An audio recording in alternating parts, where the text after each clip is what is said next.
Hey everyone, welcome to this beginner-friendly tutorial on making mesh gradients in Figma. If you've ever scrolled through Instagram or Dribble and wondered how designers get those dreamy flowing backgrounds with loads of color, that's the magic of mesh gradients. And today I'm going to show you a super easy way to create them right inside Figma. By the end of this video, you'll have a powerful new trick for leveling up your UI designs, presentations, or social posts. Let's dive right in. First things first, we need a canvas to work with. In Figma, that means creating a frame. Think of a frame as your artboard, your working area. So go ahead and hit that frame tool or simply press the F key on your keyboard. Click and drag to make a nice sized frame. You can always resize it later if you want your gradient bigger or smaller. It doesn't have to be any particular size, just something you're comfortable working with for this effect. Now here comes the creative part. We're going to add some random shapes onto this frame. And don't worry if you're not sure what shapes to make, these are just placeholders to map out where your colors will blend.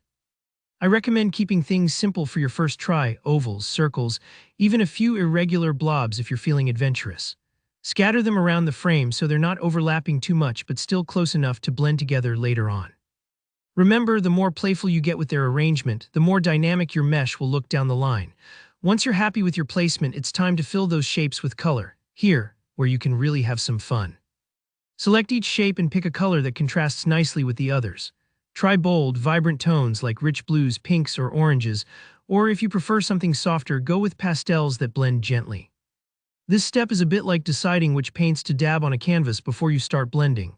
Don't be afraid to experiment. Mesh gradients thrive on unexpected color combinations.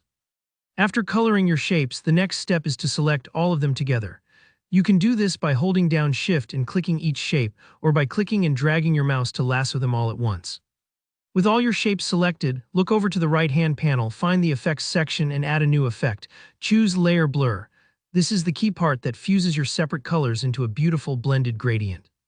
You'll see the colors start to fade and merge almost like watercolor on wet paper. Adjust the blur amount, there's a slider for this, until you get a smooth, seamless transition between all your colors. If you want a softer, more diffused look, increase the blur. If you prefer sharper edges, dial it back a bit. Take your time, this part is really about your personal taste, but we're not done yet. To give your mesh gradient some extra depth and a touch of realism, let's add a sprinkle of texture. In the same effects panel, click to add another effect, and this time select Noise. This overlays a subtle grain that makes your gradient look less flat and more organic, almost like high-quality printed paper or film photography. Adjust the density of the noise to your liking. A little goes a long way. I usually start low and work up until it just starts to shimmer in the background, and that's it.